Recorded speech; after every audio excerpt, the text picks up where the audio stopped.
Good morning.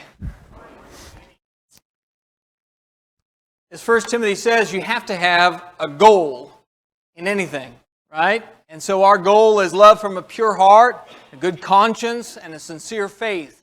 Matthew 5:8 addresses the heart aspect of it when Jesus says, "Blessed are the pure in heart, for they shall see God."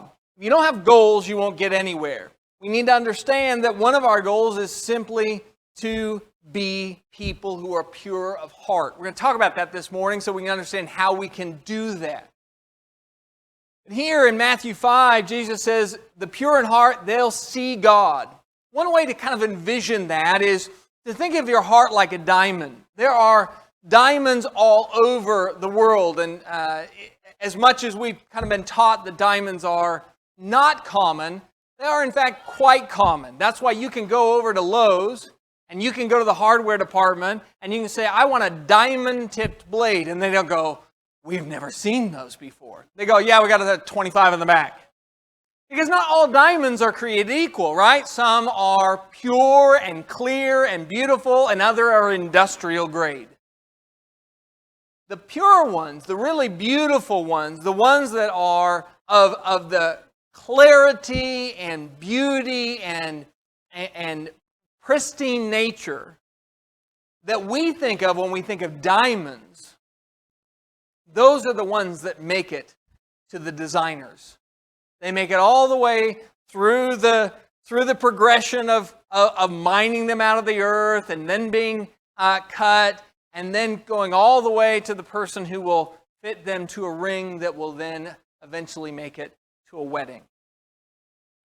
If you want to be a diamond that will see the designer, that will use you for the highest caliber of work, the most noble of things, you're going to have to purify your heart. Because a pure heart God can use. A pure heart is one that He can do something with. If your heart isn't pure, I don't care how good you are on an external side. You can have your life as put together as possible. Say all the right things, do all the right things. And you know what? There was one of the 12 apostles who was exactly that way. Judas did all the right things. He said all the right things. So much so that when Jesus said, "Go and what you do quickly," Judas knew he was going to go and betray Jesus. Jesus knew he was going to be betrayed by Judas. And the other 11 guys said, "Is he going to go feed the poor?" You can con us all day long. But if you want to see God, the pure in heart are those who will see Him. In like manner, Proverbs 27, as in water, face reflects face. So the heart of man reflects man. I love broccoli. Love broccoli. And not just when you coat it in lots and lots of cheese, although not a bad combination. I genuinely just love broccoli. And so if it is at a meal and there is broccoli, I will get probably my share, and at least one of my kids will not want their share, so it's beautiful. It's a wonderful moment for me. I get double portion of broccoli. But it has been more than once, I will have to say it, more than one time where I had a meal, enjoyed the broccoli, and then sat and chatted with people. Had a wonderful conversation. I thought I thought they were looking at me because of the scintillating conversation I was bringing. Only to go and look in a mirror a little later, and I have a forest in there. And apparently no friends, because nobody said anything to me. What a mirror does is it reflects how you actually are.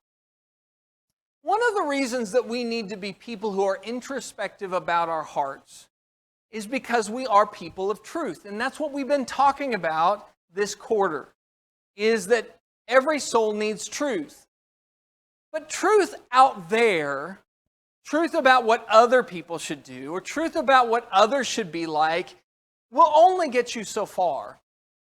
The truth you need more than any other truth is the one you see when your face is reflected back at you. Who am I really? And you may not like the image you see at first. That was Peter when that rooster crowed. And he had denied Jesus 3 times, and Jesus looked right at him, and Peter, it says, went away weeping bitterly. Peter saw the man he really was, and he did not like what he saw. Your heart is a reflection of who you actually are. Not who you wish to be, not who everybody tells you you are, not the image you portray to other people, but who you actually are. To be pure of heart is a process that takes you on a journey that will make you uncomfortable.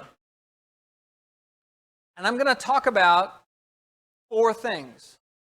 Because I'm a big fan of,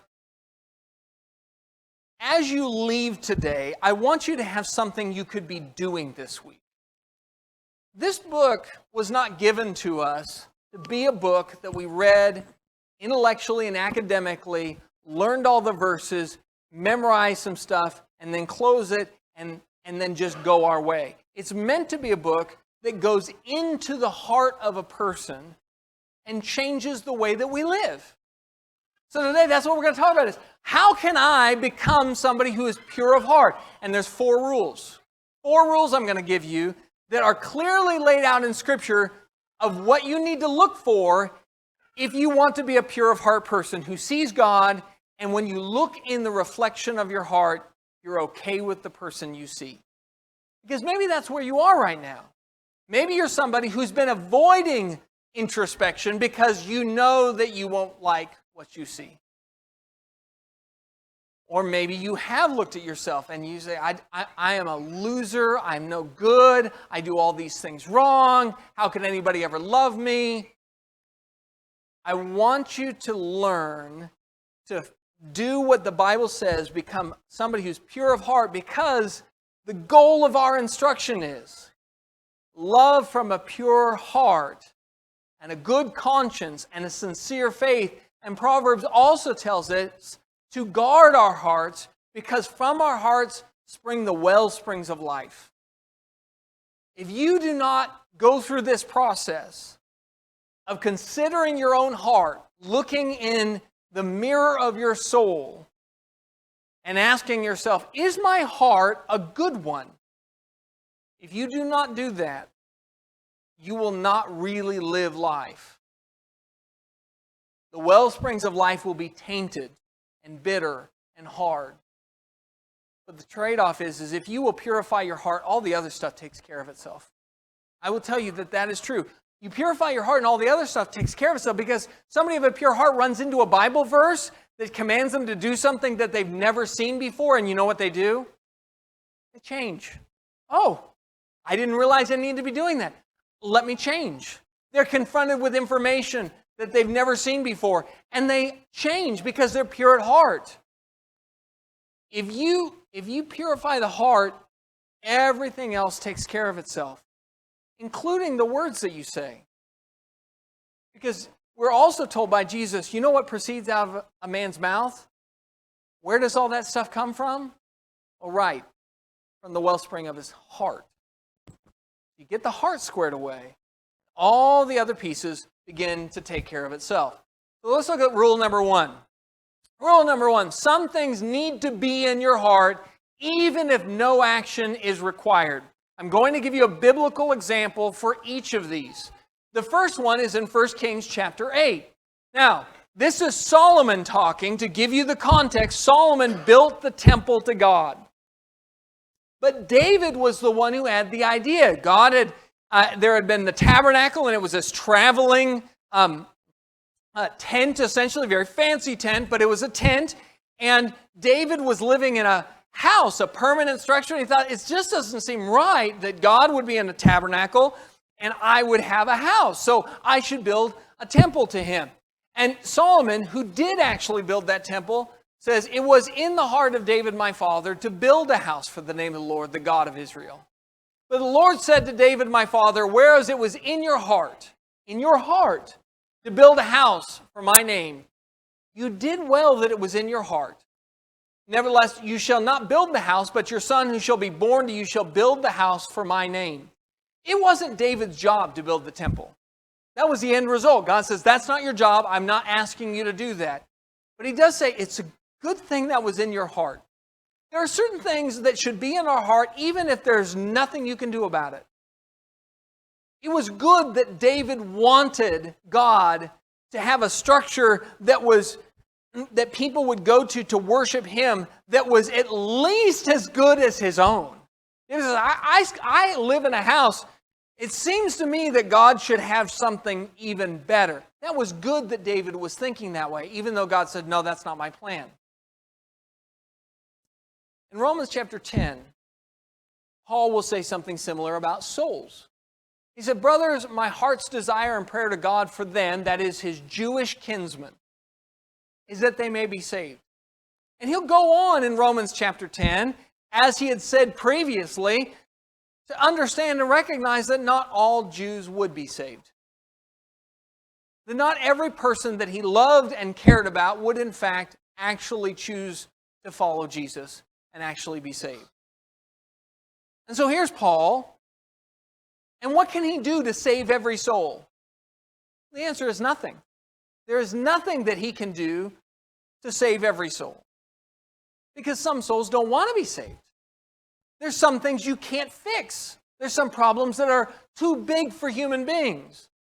And you should find some peace in that because after all, Jesus himself did as much as he could to save every soul, which is an awful lot more than we could do. And yet still, wide is the gate to destruction and narrow is the gate to salvation. And few are those who find it. But if you have to choose between Paul being somebody who says, I'm really glad that only a couple of people are saved and a bunch are going to hell, or being a guy who says, I really wish, my heart's desire is that they would be saved. Which Paul do you like? Right? Which one's the right guy? It's good for us to have a desire to save souls, even though we have to recognize that you can't save everybody. It's important to recognize that you can't save everybody. That you can't sometimes save people from themselves. It's good for you to want to, though. It should be part of the character of a pure heart. It's saying, I want everybody to see God.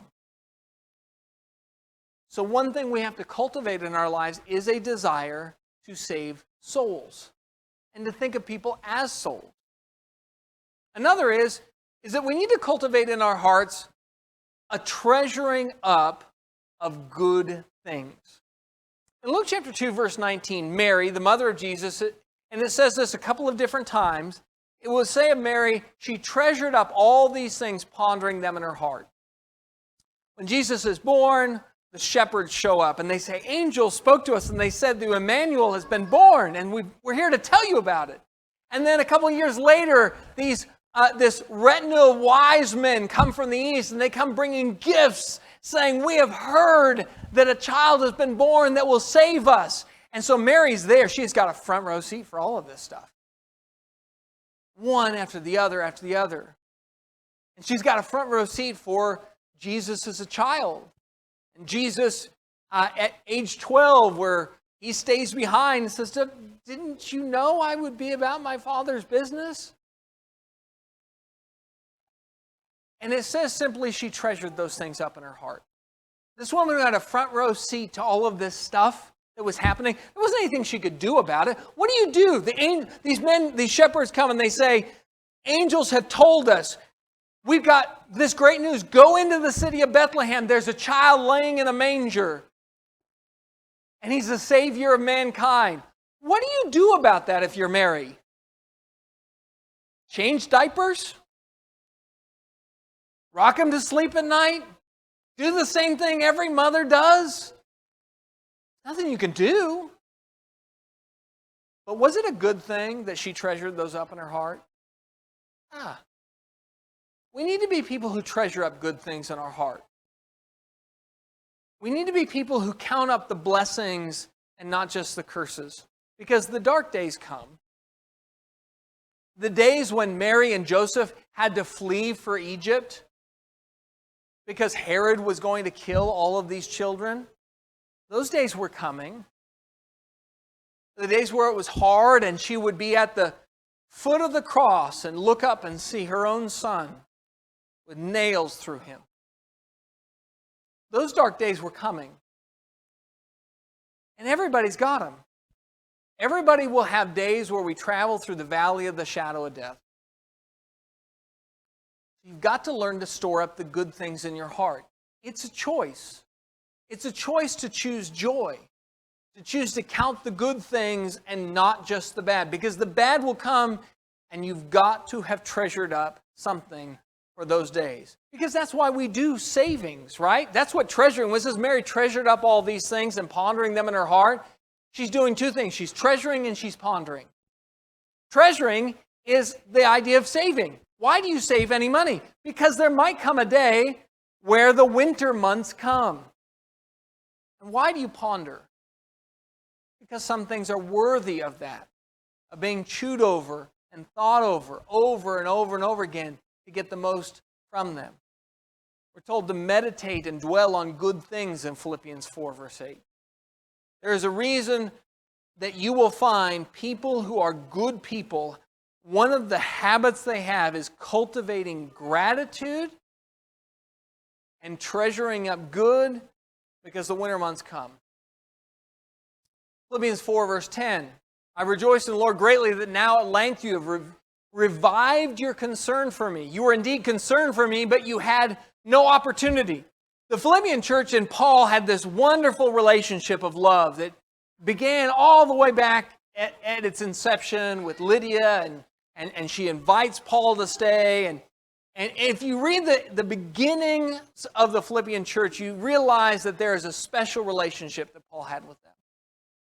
But there was a period of time where Paul was away from them and he was in need.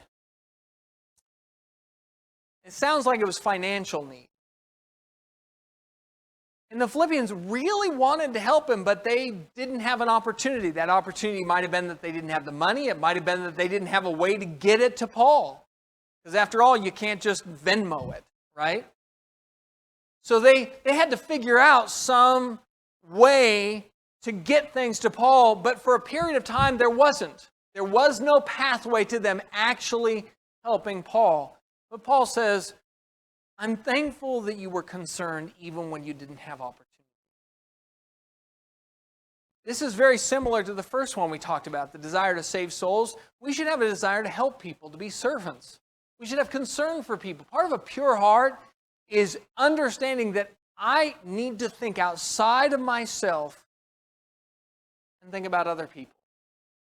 People who have pure hearts don't just think about themselves. They let concern for other people into their life. And sometimes you can't do anything about it. Sometimes there's very little that you can do. But again, what person do you want to be? The person who cares and sometimes can't do something about it, or the person who doesn't care even if there is opportunity? We've got to cultivate caring about people in general. So the first thing you have to understand is there's certain things you should find as part of your natural heart conversation. Introspection, as you think and dwell and consider throughout the day, part of that self-language and talk that you have with yourself should involve thinking about people as souls and a concern for them, remembering and treasuring up good things, counting your blessings, and having a general concern for other people. The second rule is some things in your heart are good, and they do require action. Because sometimes we make that mistake. We have good feelings towards people. So, oh yes, I think good things about people. I care about people.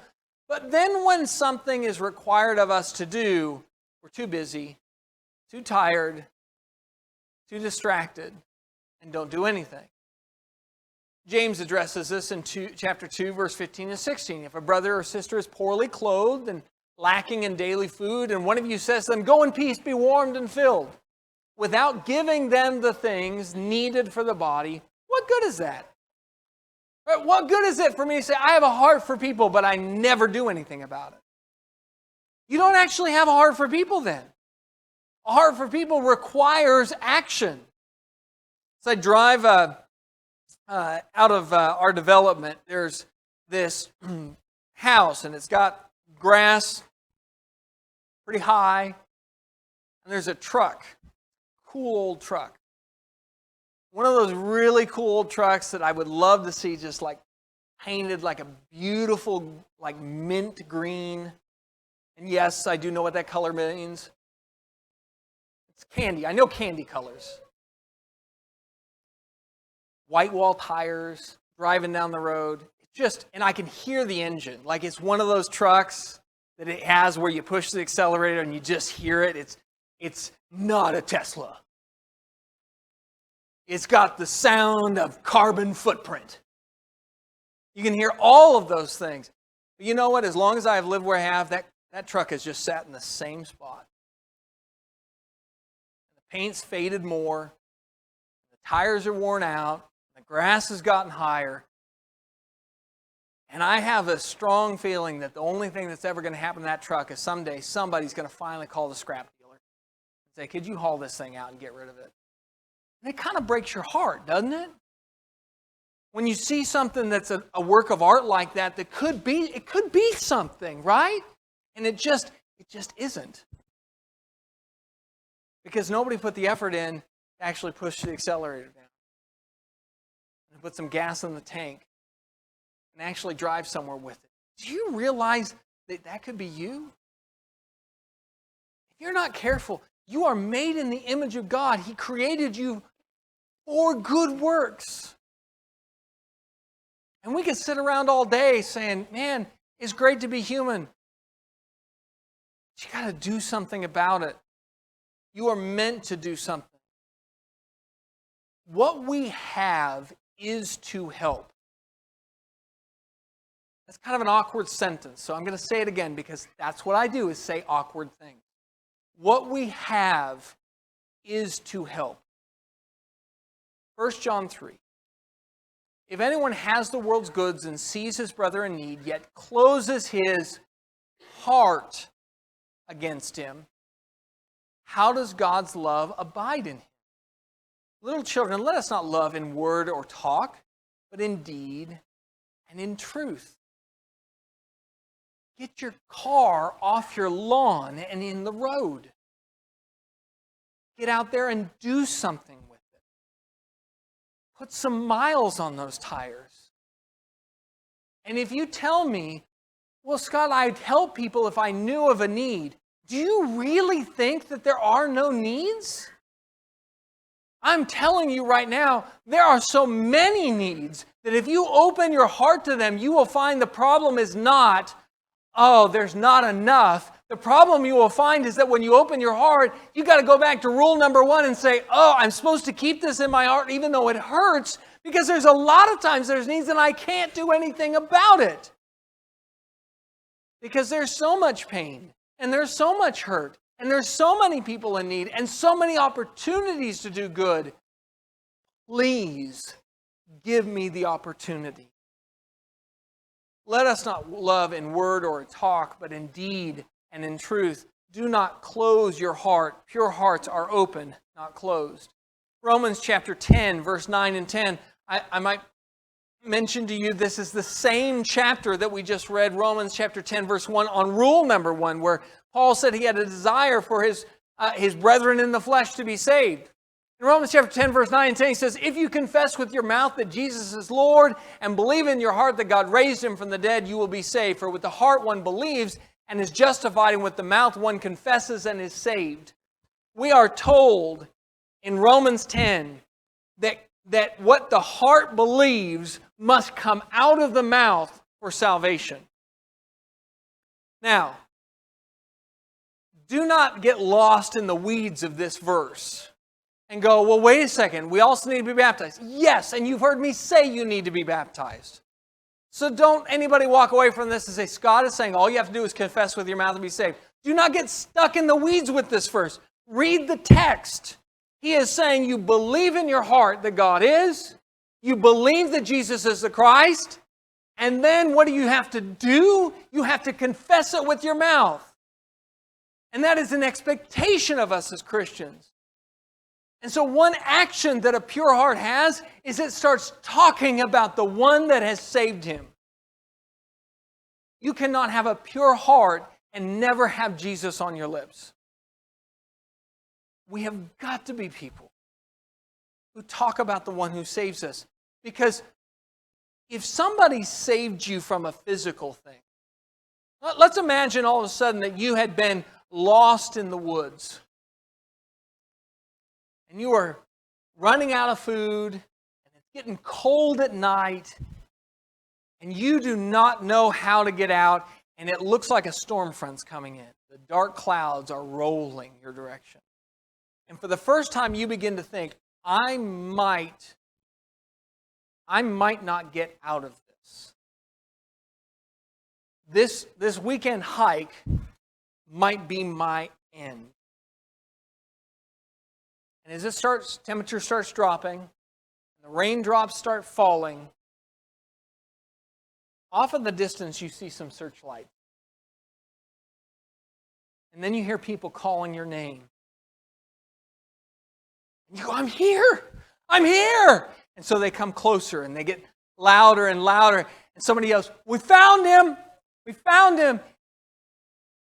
And they put a warm jacket around you. And they put food in your belly. And they take you back to the safety of an ambulance. And they warm you up. And then the news crews show up because that's what they do. Somebody was lost in the woods and they put a microphone in front of you and they say, what would you like to say? And you say, I'm so glad I saved myself. I was out there and, me and my wits figured it out. Can you imagine the rescue crew? That's not a pure of heart, is it? There's no loyalty. You confess, the first words out of your mouth are, I'm so thankful. I'm thankful to search and rescue. I'm thankful to the people who came out and braved the wind and the rain and the cold to save me. I'm so thankful I wouldn't be here without them. My life was saved by them. If we would do it with physical salvation, how much more so should we do it with our soul? Jesus saved us. A pure heart says his name. Rule number 3. Some things in your heart are bad. This is a simple rule, but it is no fun. Some things currently in your heart are bad because you're not as pure of heart as you ought to be. In James chapter 1, verse 26, if anyone thinks he's religious and does not bridle his tongue but deceives his heart, this person's religion is worthless. One of the things that we can do, and we do it oh so very well as human beings, is deceive our own hearts. We tell ourselves we're good when we're not. One of the reasons that we're told to examine ourselves before we take the Lord's Supper is so that at the examining process, we make an accounting of the cost of the sacrifice. Not our sacrifice, his sacrifice. Because he had to die because there was something wrong with us. Do not deceive your own heart. And it's easy to do. The easiest way to do it is just find somebody who's worse than you. And that's not that hard. There's Hitler. I mean, anytime you start feeling bad about yourself, you could just think about Hitler and say, I haven't done that. I'm a pretty good fella. But that's a deception, right? Because being better than the worst is not being good. Do not deceive your own heart. Instead, have honest conversation.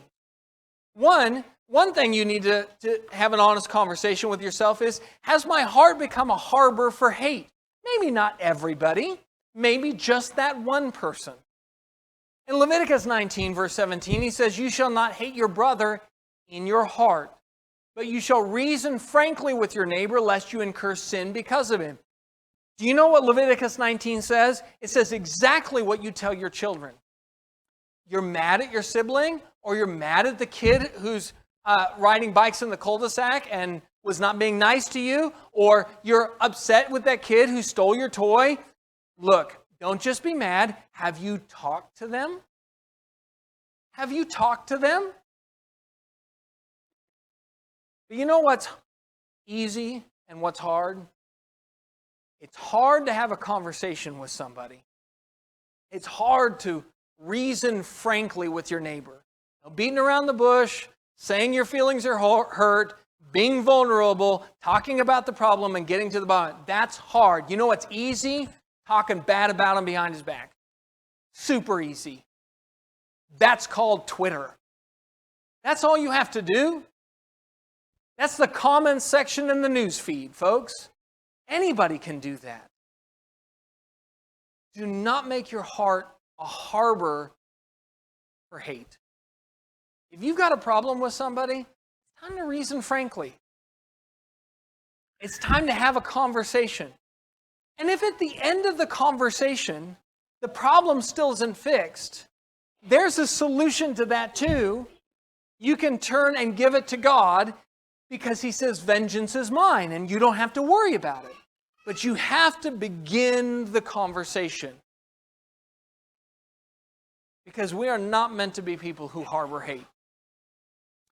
Unworthy thoughts also need to be rejected. If you look in Deuteronomy chapter 15, verse 9, and I only have the beginning of the verse there, but take care lest there be an unworthy thought in your heart. And then he goes on to talk about what some of those unworthy thoughts are. There are some things that are unworthy thoughts.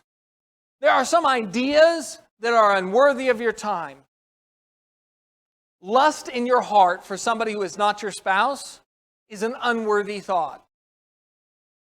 You can be walking down the street and see somebody who is handsome or beautiful, have the thought, and then you let it go. That is a pretty person. Let it go. Do not hang on to it. Do not cultivate it. Do not feed it. Do not build a nice weeded plot for that to grow. Move on. Do not let it turn into lust. That's perfectly fine to recognize that people are beautiful. But do not give it harbor. Do not let it become something it shouldn't. It's okay to be mad. Be angry. But what's the second part of that verse? Be angry and do not sin. There's nothing wrong with anger. Anger is simply a reaction to something that is unjust. I like that God made us to be upset when things that are unjust happen. That's a good thing. But be careful. Let it go. It's okay if something hurts your feelings. It's okay if something hurts your feelings. But do not build that into bitterness. It's okay if something makes you really proud for a moment. Like, I finished this project. Not proud in the sinful sense, but I mean, look, I finished this project and I'm really happy with it. I'm happy with how it turned out. I did a good job. God told me whatever I do, I should do as if I'm working for Him. And you know what? I paid attention to detail with this thing and it turned out well. That's okay. But don't hang on to that. So you start building idols of pride in your heart. You need to understand that there are unworthy things that will wind their way into your heart, and you need to get rid of them. Flee impure thoughts. Proverbs 6:24 through 25. To preserve you from the evil woman, from the smooth tongue of the adulteress. Do not desire her beauty in your heart, and do not let her capture you with her eyelashes. Look, one of the most common ways that Satan gets people is by getting other people to manipulate them into saying, hey, let me flatter you. And it happens in the sexual realm, but it also happens in other realms as well. Be careful the smooth tongue and the flattering lips, that you do not let that take harbor in your heart. Move along. Understand there are some things in your heart that are bad, and they need to be removed. And that gets us to the last rule. Rule number 4. Some actions need to happen even when your heart doesn't feel it.